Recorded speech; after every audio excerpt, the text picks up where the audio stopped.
प्रभु यीशु क्रिस्त में प्यारे भाइयों प्यारे बहनों, आइए हम प्रभु के वचनों को सुने। संत लूकस का सुसमाचार अध्याय 16 पवित्र वचन 19 से लेकर 31 तक। एक अमीर था जो बैंगनी वस्त्र और मलमल पहनकर प्रतिदिन दावत उड़ाया करता था।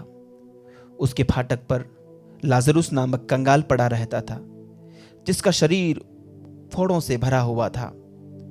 वह अमीर की मेज की जूठन से अपनी भूख मिटाने के लिए तरसता था और कुत्ते आकर उसके फोड़े चाटा करते थे। वह कंगाल एक दिन मर गया और स्वर्गदूतों ने उसे ले जाकर इब्राहिम की गोद में रख दिया। अमीर भी मरा और दफनाया गया। उसने अधोलोक में यंत्रणाएं सहते हुए अपनी आंखें ऊपर उठाकर दूर से ही इब्राहिम को देखा और उसकी गोद में लाजरुस को भी।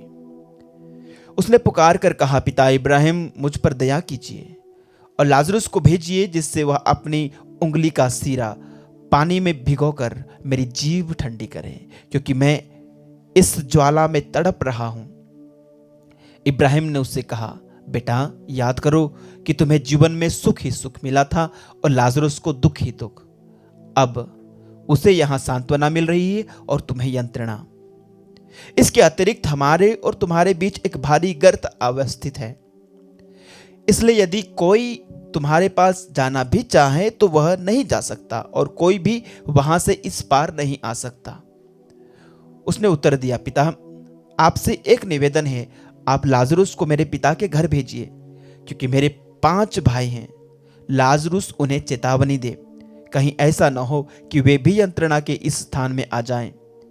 इब्राहिम ने उससे कहा, मूसा और नबियों की पुस्तकें उनके पास है, वे उनकी सुने।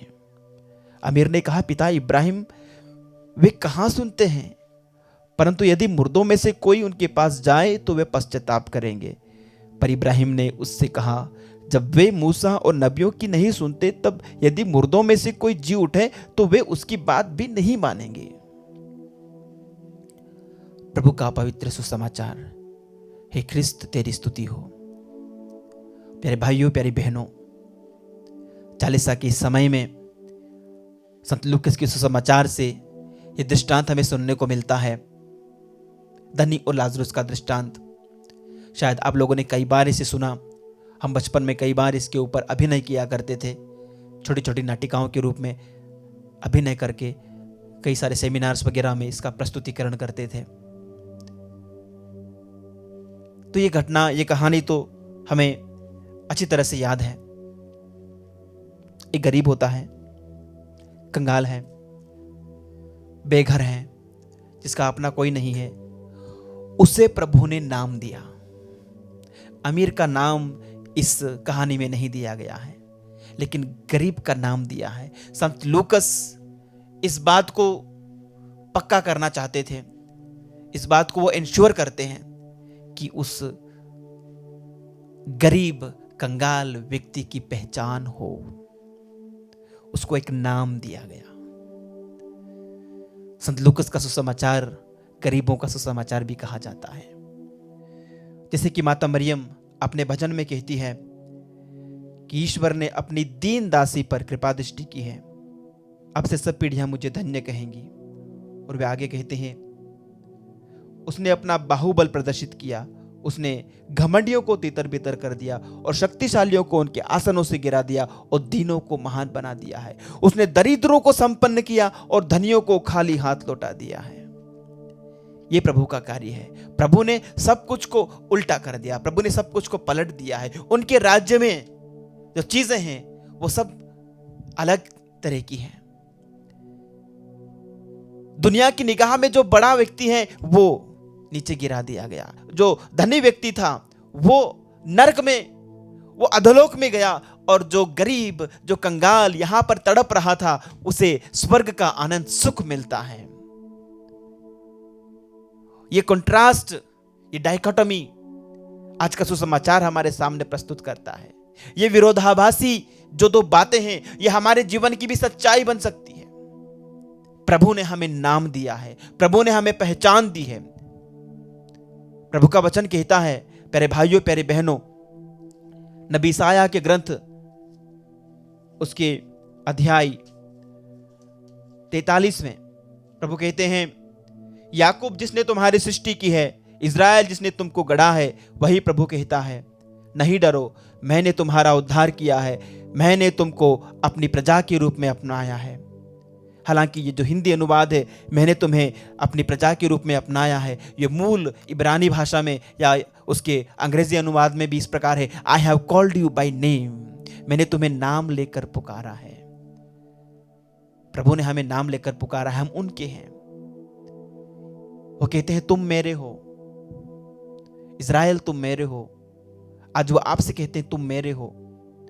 मैंने तुम्हें नाम लेकर इसलिए पुकारा है कि तुम मेरे बने रहो। हमें उस प्रभु में बने रहना है, दाखलता में डाली की तरह। और उसके लिए हमें शायद कई बार यंत्रणाओं से गुजरना पड़ सकता है, तकलीफों से गुजरना पड़ सकता है, परेशानियों से गुजरना पड़ सकता है। कि संत यूहन्ना हमें बतलाते हैं कि जो डाली अच्छा फल देती है उसे काटा छांटा जाता है ताकि और अधिक फल उत्पन्न करे। प्रूनिंग किया जाता है। ये प्रूनिंग का प्रोसेस दर्द में हो सकता है, इस गरीब लाजरुस की तरह, लेकिन उसका अंत फलप्रद है, फल से भरपूर है। प्यारे भाइयों, प्यारी बहनों, आज का यह पाठ हमें पश्चाताप के महत्व के ऊपर भी हमारा ध्यान आकर्षित करता है।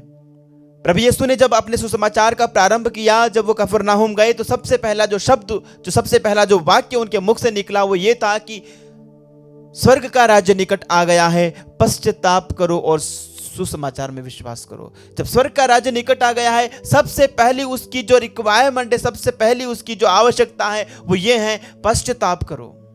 पश्चाताप किए बिना कोई भी स्वर्ग में प्रवेश नहीं कर सकता। इस धनी व्यक्ति ने यदि मरने से पहले पश्चाताप किया होता तो ये भी स्वर्ग में होता। इसे इस बात का एहसास वहां पर नर्क में जाने पर होता है कि नहीं, उससे गलती हुई, उसने पश्चाताप नहीं किया है, इसलिए उसे अपने भाइयों का ख्याल आता है और वह कहता है कि लाजरुस को भेजा जाए उनके भाइयों के पास कि वे पश्चाताप करें, कहीं ऐसा ना हो कि वे बिना पश्चाताप के वे भी नरक में डाले जाएं। प्यारे भाइयों, प्यारे बहनों, इस व्यक्ति को मरने के बाद पश्चाताप का कोई चांस नहीं मिला। ऐसा ही होगा। प्यारे भाइयों, प्यारी बहनों, यदि हम बिना पश्चाताप के मर जाते हैं, जब बिना पापों की माफी मांगे, जब बिना हम प्रभु के अपने पापों की क्षमा मांगे, जब यदि हमें हमारा बुलावा इस संसार से आ जाएगा, उसके बाद कोई भी चांस नहीं है। याद कीजिए, उस डाकू को अपनी अंतिम सांसें लेने से पहले उसने पश्चाताप किया और प्रभु यीशु से कहा कि हे प्रभु, जब आप अपने राज्य में आएंगे तो मुझे भी याद कीजिएगा। एक सच्चे पश्चातापी हृदय से ईश्वर के राज्य में प्रवेश पाने के लिए उसने गुहार लगाई। प्रभु ने कहा, मैं तुम्हें याद दिलाता हूं, मैं तुम्हें सच सच कहता हूं, तुम आज ही तो मेरे साथ स्वर्ग में होंगे। और दूसरा चोर, दूसरा डाकू जो बाईं ओर था, उसने पश्चाताप नहीं किया, वो उसी दिन नरक में गया। और जिसने पश्चाताप किया, जिसने प्रभु यीशु के उद्धार को अंगीकार किया, वो उसी दिन उनके साथ स्वर्ग में गया। ये 40 काल हमें पश्चाताप के लिए आह्वान करता है। और पश्चाताप के लिए हमें कौन प्रेरणा दे सकता है? क्या कोई मुर्दों में से जी उठ करके हमें आकर प्रचार करेगा? तब हम विश्वास करेंगे, तब हम पश्चाताप करेंगे। इब्राहिम ने कहा, उनके पास मूसा की संहिता है, उनके पास प्रभु का वचन है, प्रभु का वचन पढ़िए, प्रभु के वचन से सीखिए, क्या सही है, क्या गलत है, किस चीज के लिए पश्चाताप करना है, कहां गलती हुई है। प्रभु का वचन हमारी आंखें खोलेगा। प्यारे भाइयों, प्यारे बहनों, आइए हम प्रभु से प्रार्थना करें, हे प्रभु, हमें अनुग्रह प्रदान कर, हमें कृपा प्रदान कर कि हम सच्चे दिल से पश्चाताप कर सकें, अपने जीवन को सुधार सकें, तेरे वचनों को सुन सकें, क्योंकि तूने हमें अपना बनाया है, हमें नाम लेकर पुकारा है और तू हमें खोने नहीं देना चाहता है। वो कहता है कि पिता ने जिनको मुझे सौंपा है, पिता ये नहीं चाहता कि उनमें से एक भी भटक जाए। 100 में से 99 को छोड़ करके एक भटकी हुई भेड़ को खोजने वाला हमारा प्रभु इस 40 काल में हम सबकी तलाश में है। आइए हम उनके पास चले। आमीन।